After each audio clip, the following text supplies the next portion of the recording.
Selamat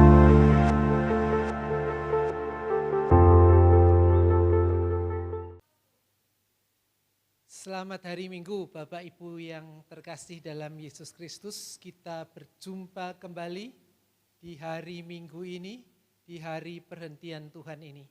Dan kita akan merenungkan firman Tuhan. Mari kita berdoa sebelum membaca dan merenungkannya. Bapa di surga, di hari perhentian Tuhan ini, kami bersyukur karena kami masih tetap boleh beribadah secara online. Kami tetap boleh dipersekutukan walaupun kami tinggal di rumah masing-masing. Itu semua hanya karena anugerah Tuhan yang boleh menyediakan fasilitas, menyediakan para tenaga multimedia yang menyelenggarakan pelaksanaan ibadah online ini. Dan kami ingin mendengar firman-Mu, biarlah itu boleh memperbaharui, membuat kami makin serupa dengan Yesus Kristus sendiri. Pimpinlah dengan Roh Kudus untuk kami boleh menyambut firman-Mu dengan tulus, dengan taat. Dalam nama Kristus, amin. Kita akan membaca kitab 2 Timotius pasal yang keempat. 2 Timotius pasal 4 ayat 1 sampai dengan 5. 2 Timotius 4 1 sampai dengan 5.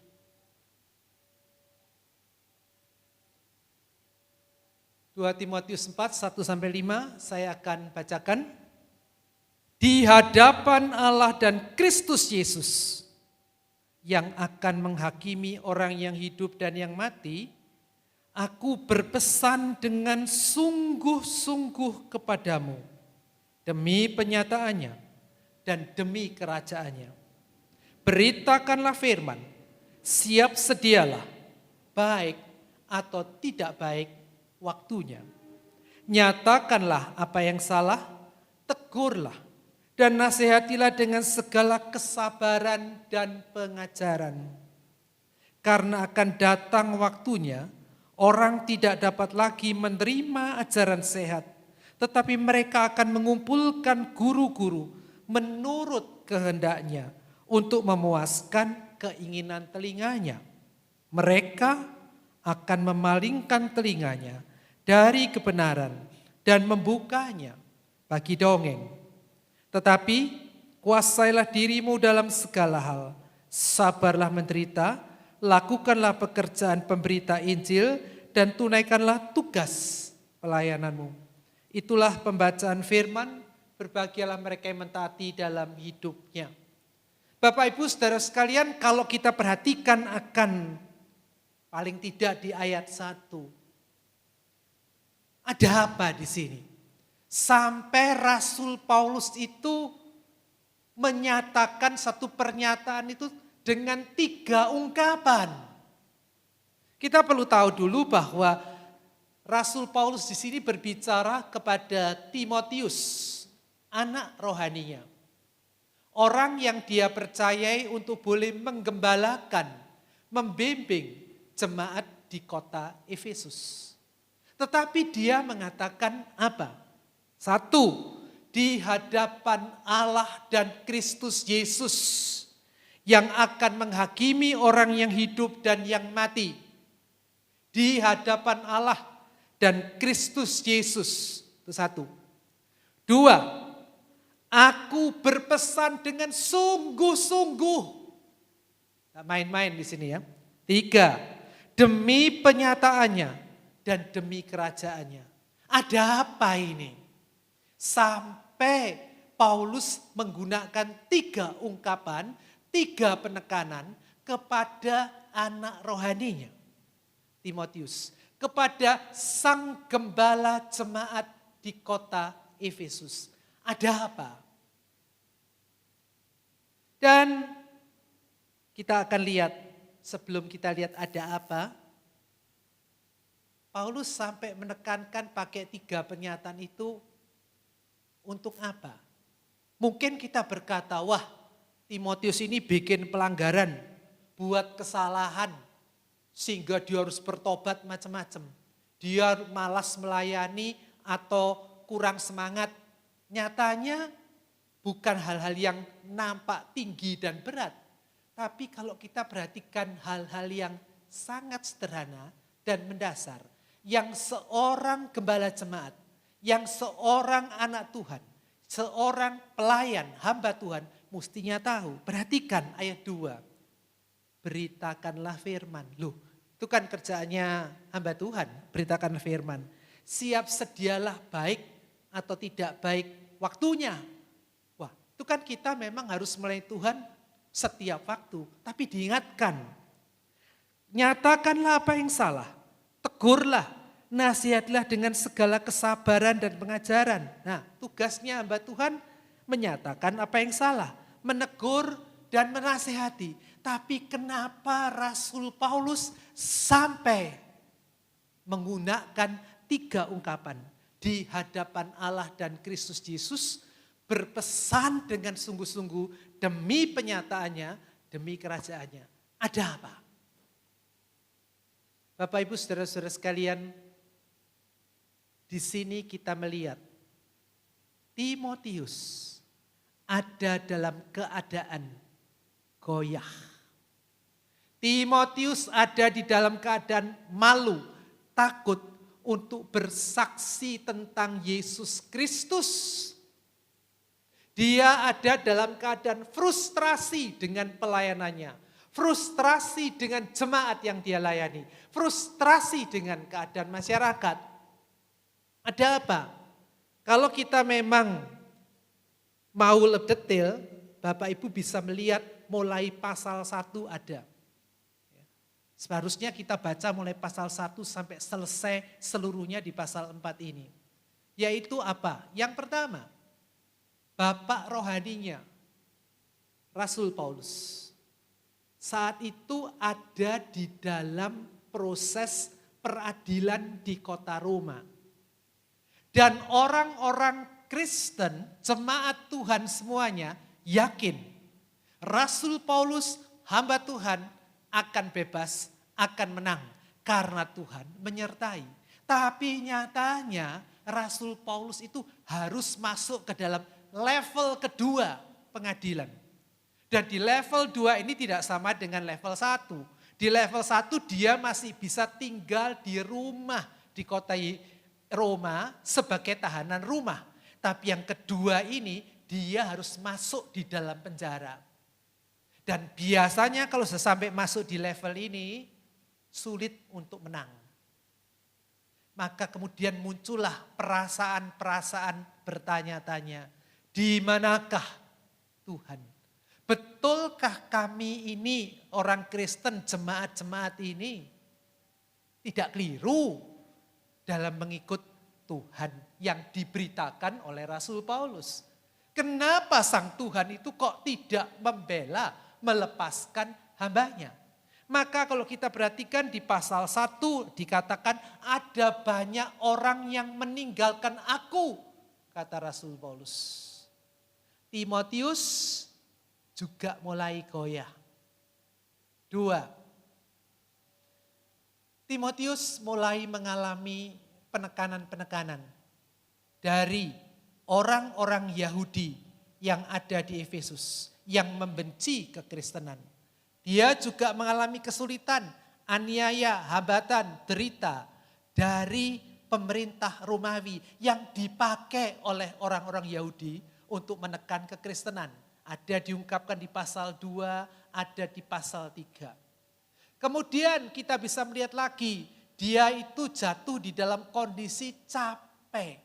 Karena apa? Membimbing, mengajar jemaatnya untuk hidup di dalam Tuhan. Nyatanya jatuh di dalam 1, kemerosotan moral, pasal 3. Kalau kita mau baca pasal 3, di dalam ayat 1 sampai dengan 9, wah ditunjukkan keadaan manusia pada akhir zaman. Silakan baca sendiri, detailnya begitu banyak. mereka itu mengabaikan Tuhan, kemudian menyesatkan kanan dan kiri, hidupnya tidak beres. Kenapa? Ketularan terpengaruh oleh masyarakat sekitar.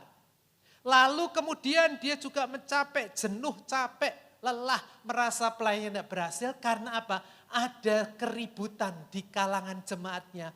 Debat tentang tradisi-tradisi, silsilah-silsilah, doktrin-doktrin, ajaran-ajaran yang muncul. Dia capek. Dia merasa bahwa melayani sampai sekarang ini kok tidak ada hasilnya.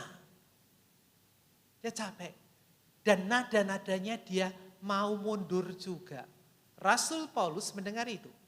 Maka dia kirimkan surat. Dia banyak berikan nasihat-nasihat. Mulai dari pasal 1 sampai dengan pasal 3. Ada yang dikatakan ingatlah akan iman yang ada di dalam diri ibumu, nenekmu. Ingatlah akan keselamatan yang sudah disampaikan oleh firman Tuhan yang engkau kenal dari kecil. Jangan engkau malu tentang aku. Jangan lupakan akan pengurapan yang sudah kutumpangkan atas kamu. Nasihat banyak. Dan puncaknya di pasal 4 tadi. Bapak Ibu saudara sekalian, mungkin kita bertanya. Ini Timotius ini mungkin karena usianya muda. Frustrasi. Dia tidak layak jadi hamba Tuhan. Dia tidak layak jadi pendeta. Kok orang seperti ini yang harusnya punya figur kerohanian kuat. Iman kokoh. Kemudian dia menjadi teladan, jadi pemimpin. Justru dia orang yang goyah. Dia jadi orang yang dengan mudah terpengaruh oleh sekitarnya. Bahkan ada nada-nada mau meninggalkan Tuhan. Kok bisa? Macam seperti itu. Bapak Ibu saudara sekalian, jawaban yang paling klasik adalah Timotius juga manusia. Dan pada saat seseorang itu ada tetap masih hidup di dunia ini sebagai seorang manusia, anak manusia. Tidak peduli dia punya iman yang kuat, kerohanian yang kuat. Dalam titik tertentu dia bisa goyah. Di luar mungkin nampaknya oke. Di luar nampaknya bagus. Tetapi di dalamnya belum tentu. Masih ingat di bulan Agustus kemarin saya menyentuh satu hal dalam kebaktian di tempat ini. Yaitu masih ingat OTG. Orang tanpa gejala. Apa itu OTG? Kita tahu sekarang ini kalau berbicara soal COVID, saudara sudah bosan dengar COVID-19 ini. Itu yang paling banyak sekarang dijumpai adalah orang tanpa gejala. Tidak batuk, tidak pilek, tidak panas, tidak ada gejala apapun, temperaturnya oke. Tetapi di dalamnya ternyata ada virus. Dan dikhawatirkan ada banyak orang Kristen yang di luarnya oke. Dia kasih persembahan. Di masa ini kirim transfer. Berdoa, oke. Baca Alkitab, rajin. Tetapi di dalamnya ada virus-virus goyah iman. Kita sudah jalan bulan yang ke-8 COVID ini. 8 bulan sudah kita jalani. Ada kalanya kita sudah mulai sampai dalam kondisi titik capek. Kapan selesainya? Senang dulu kelihatannya sudah mulai melandai. Tahu-tahu katanya ada serangan gelombang kedua. Pada saat lagi kita melihat ada harapan-harapan indah. Vaksin diketemukan, masih nunggu katanya harus mesti dicek ini itu. Kapan selesainya? Kapan tuntasnya? Sampai kapan? Pertanyaannya itu. Dan kemudian pertanyaan itu ditarik lebih panjang. Di mana sih Tuhan? Ini saya kira semua orang di dunia bertanya semacam itu. Dan kita sekarang bicara dalam konteks iman Kristen, orang-orang Kristen yang bertanya juga banyak. Sampai dimunculkan lagu, saya sudah menemukan minimal 2 lagu. Berapa lama lagi Tuhan? Tuhan dengarkanlah doaku. orang-orang ini ada di dalam capek, letih, lesu, lelah, frustrasi, lihat kondisi sekitar. Dan di luarnya bagus, tetapi di dalamnya dia capek, dia berbahaya. Dan masih ingat di bulan Agustus saya menyinggung tentang Yohanes Pembaptis yang mengungkapkan itu. Yohanes Pembaptis yang menyatakan itu kepada Tuhan. Orang akan bisa capek. Yohanes Pembaptis sejak dari kandungan sudah ditetapkan untuk melayani Tuhan. Toh goyah. Tidak ada orang yang tidak goyah. Semua bisa goyah. Timotius pun bisa goyah. Kita pun ada dalam bahaya ke sana. Mungkin kita tidak sampai jatuh dalam yang serius. Serius itu apa? Menolak Tuhan, menyangkali Tuhan. Tapi dikhawatirkan kita jatuh dalam kondisi agnostik. Orang yang cuek, tidak peduli. Ada Tuhan syukur, tidak ada Tuhan yang tidak apa-apa. Itu berbahaya. Dan itu ada dalam diri kita. Pertanyaan, kita juga mungkin akan seperti Timotius melihat kondisi di masyarakat. Kita sudah disiplin dengan baik untuk melakukan namanya protokol kesehatan. Pakai masker, jaga jarak. Di luar orang keluyuran semaunya sendiri tanpa memenuhi protokol kesehatan. Kemudian kita juga dengar banyak cerita-cerita. Kalau kita lihat di televisi, bagaimana bapak menghamili anaknya sendiri. Selingkuh kanan, selingkuh kiri. Kemerosotan moral terjadi di mana-mana. Ada kasus-kasus hamba Tuhan yang kemudian harus diadili karena kasus pelanggaran hukum ke-7. Kemudian kita juga bisa memperhatikan akan persoalan-persoalan kejahatan yang meningkat. Resesi, krisis ekonomi yang katanya sudah terjadi, cepat atau lambat terjadi. Kemudian kita perhatikan dalam minggu-minggu ini, ada demo, ada mogok dan sebagainya. Kita jadi tertekan, mau apa? Mau apa semua ini? Kita dengar lagi ada badai El Nina atau macam-macam itu. Frekuensi hujan meningkat 40%, nanti sudah COVID begini masih banjir lagi. Cuaca di Surabaya panasnya nemen sekali. Gimana nih? Kenapa Tuhan tidak pernah bereskan ini? Kenapa Tuhan tidak tuntaskan semua ini? Kita capek. Belum lagi kalau kita masuk dalam kehidupan bergereja. Kapan kami bisa kebaktian offline, kebaktian onsite, hadir di gedung gereja? Kami sekarang hanya mengikuti kebaktian lewat siaran di YouTube. Saya pakai kata siaran, kita nonton. Wah, kalau yang khotbah tidak menarik, kita pindah channel lain. Capek dan isinya ya begitu sama saja. Tidak bisa menyentuh teman, tidak bisa saling berjabat tangan. Kita cuma bisa nonton dan nonton sampai berapa lama lagi. Kita capek. Dan kemudian kalau kita juga jalan-jalan nonton di mana-mana, dijumpai perdebatan-perdebatan. Persis seperti Timotius mengalami. Ada konflik-konflik, debat-debat teologis, debat-debat ajaran tentang Tritunggal, tentang kemudian Allah bagaimana, Yesus bagaimana, ribut kanan, ribut kiri. Dan yang bertengkar bukan orang awam, hamba-hamba Tuhan. Kita jadi bertanya, capek aku dengan semua ini, capek. Sampai kapan? Timotius mengalami itu. Dan jangan kita mengatakan saya aman. Ada kemungkinan Bapak Ibu termasuk saya menganut seperti tadi OTG. Ada kegalauan, kesumpekan. Di luar oke, di dalam sumpek dan galau. Terus kemudian salah satu yang mungkin paling mulai dipikirkan adalah akhir tahun bisa Natalan enggak? Di gereja, ngosok Natalan online, lewat HP, lewat gadget, lewat TV. Ngosok nyaman, ngosok Natalan seperti ini. Sampai di mana? Dan di manakah Tuhan? Setiap orang bisa jatuh dalam kondisi seperti ini. Timotius pun demikian. Bagaimana kita menyikapi akan hal ini? Kita perhatikan kembali bacaan kita. Ayat 1. Di hadapan Allah dan Kristus Yesus, aku berpesan dengan sungguh-sungguh padamu demi penyataannya dan demi kerajaannya. Yang pertama kita harus perhatikan, kita orang Kristen, kita anak Allah, kita hamba Tuhan. Maka kita semua ini coram Deo. Coram Deo. Coram Deo itu apa? Berdiri di depan Tuhan.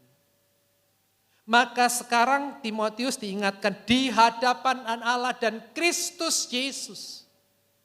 Kita bukan berurusan dengan pandemi, kita bukan berurusan krisis moral, kita bukan berurusan dengan gereja, dengan hamba Tuhan yang sikapnya tidak beres. Bukan, itu memang realita, nanti kita bahas. Tapi kita berdiri di depan Tuhan. Nomor satu kita harus melihat kembali kepada Tuhan. Jangan kemudian memutuskan di manakah Tuhan.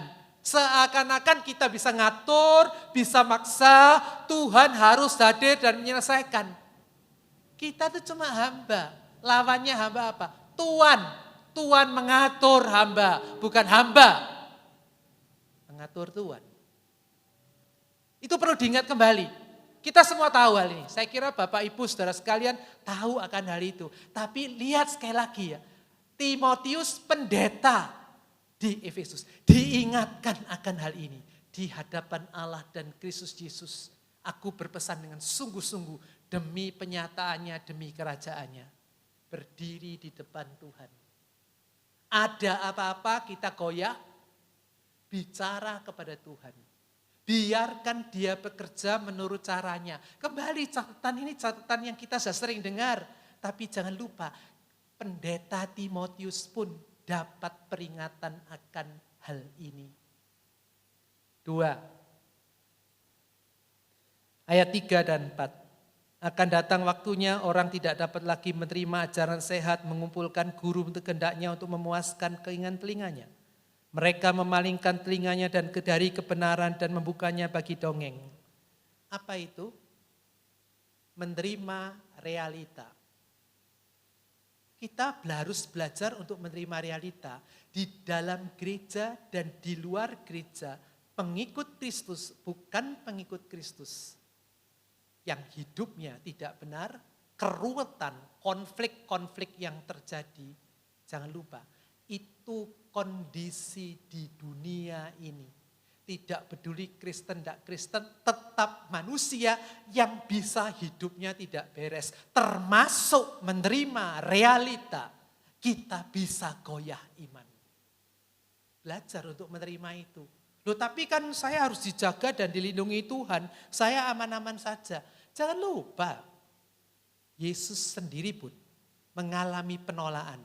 Yesus sendiri pun dikhianati muridnya. Yesus pun disangkali murid yang terkasih, salah satunya Petrus. Ditinggal lari murid-muridnya. Tidak dipercayai oleh orang banyak. Ditolak. Itu realita. Justru memang Yesus datang ke dalam dunia yang tidak beres. Dia mengakui ada realita tidak beres, dia datang untuk membereskannya. Maka catatan yang ketiga ada di dalam ayat yang kedua dan yang kelima. Beritakanlah firman, sesiap sedialah baik atau tidak baik waktunya. Nyatakanlah apa yang salah, tegurlah dan nasihatilah dengan segala kesabaran dan pengajaran.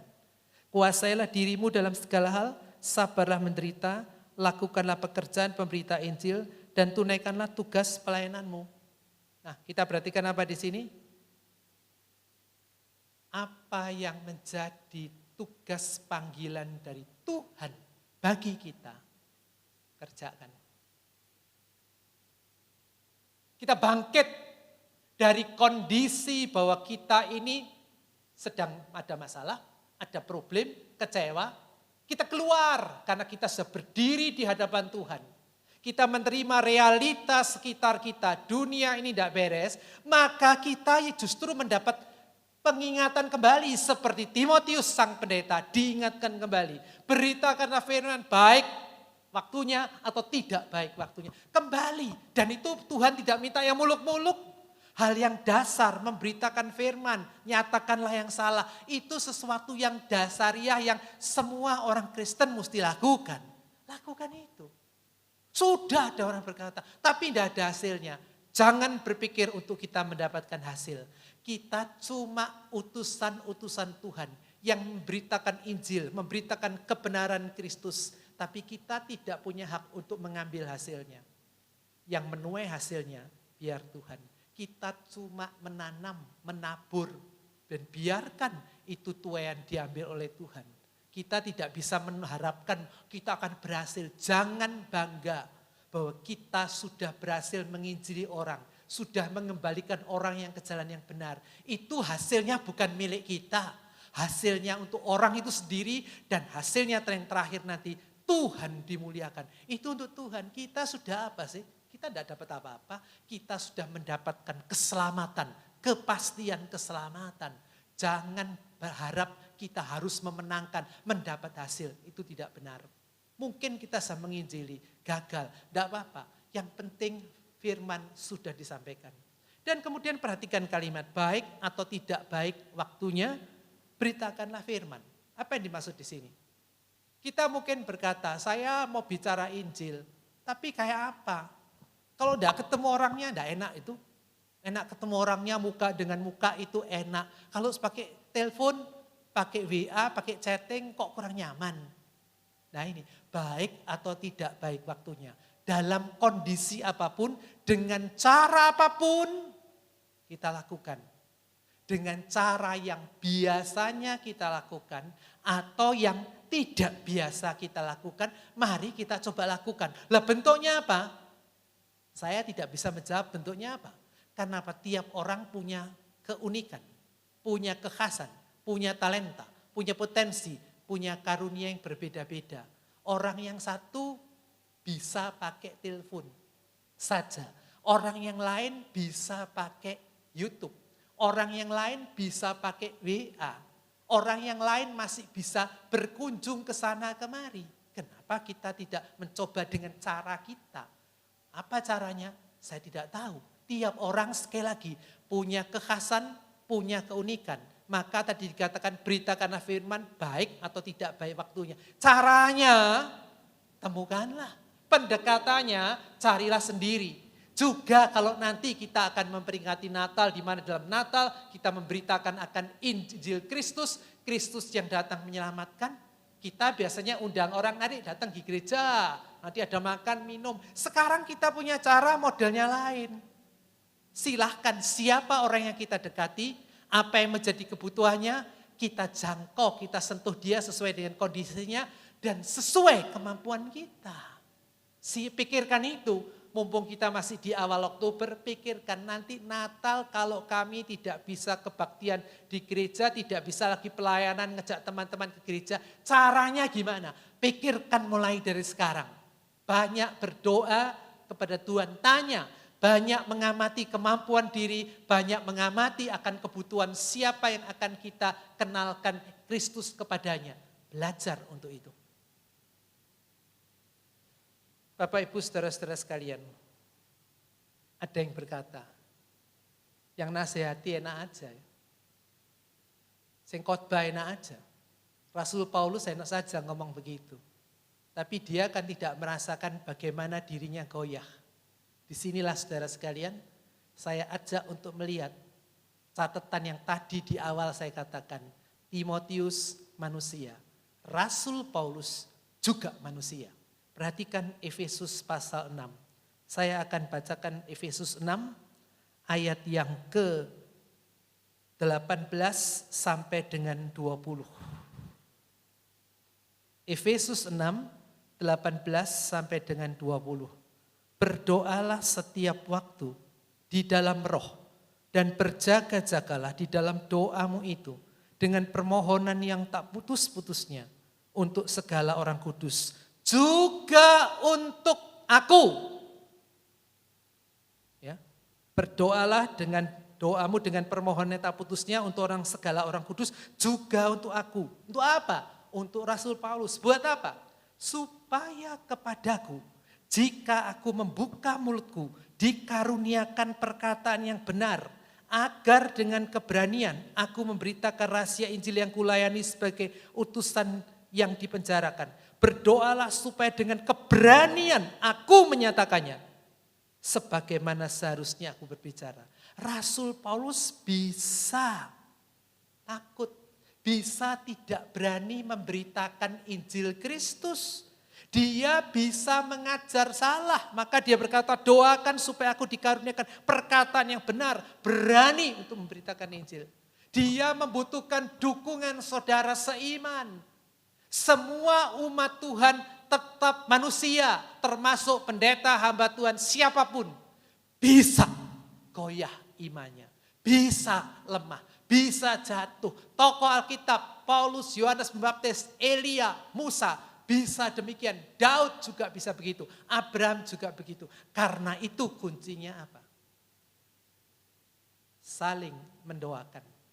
Kita bangkit keluar dari kondisi kegalauan, kesumpakan kita. Kita mendoakan rekan kita. Kita doakan hamba Tuhan. Kita mendatangkan para pendeta. Mendoakan keluarga kita. Kita mendoakan tetangga kita. Mereka juga mendoakan kita. Disinilah kita perhatikan bahwa kita bersama-sama bangkit.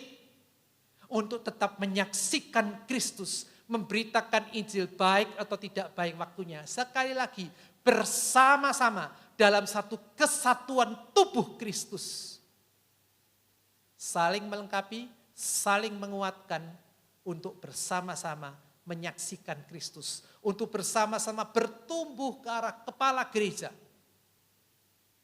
Yesus Kristus. Maukah kita? Kita berdoa.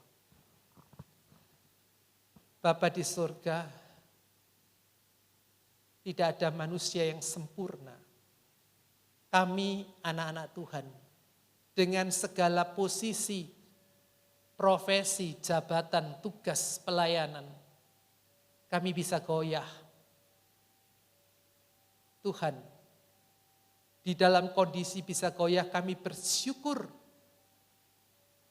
Karena kami diingatkan oleh firman-Mu.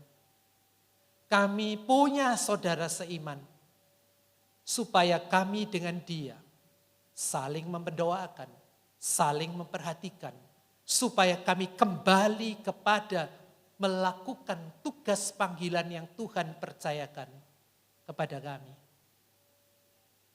Kuatkan masing-masing kami dalam kami menjalani hidup di tengah pandemi ini. Kuatkan kami di dalam kami menjalani hidup di masa krisis ekonomi ini. Kuatkan kami Tuhan, di dalam kami menantikan penyelesaian, pemulihan yang dikerjakan oleh Tuhan dengan cara-Mu. Engkau pakai semua tenaga medis, tenaga ahli untuk boleh menemukan obat yang paling baik, vaksin yang paling baik, dan berikan juga mereka yang masih keras kepala, hati yang lunak, mau menghargai orang dengan menjalankan protokol kesehatan dengan baik. Kami mau berdoa untuk pendeta Henok, pendeta Yusak dan semua hamba-hamba Tuhan, juga tim multimedia yang menyelenggarakan kebaktian online ini. Beri mereka tetap kesabaran yang baik, kesehatan yang utuh, ketekunan, kesetiaan. Bersama seluruh jemaat, bersatu, melayani Kristus, Sang Kepala Gereja.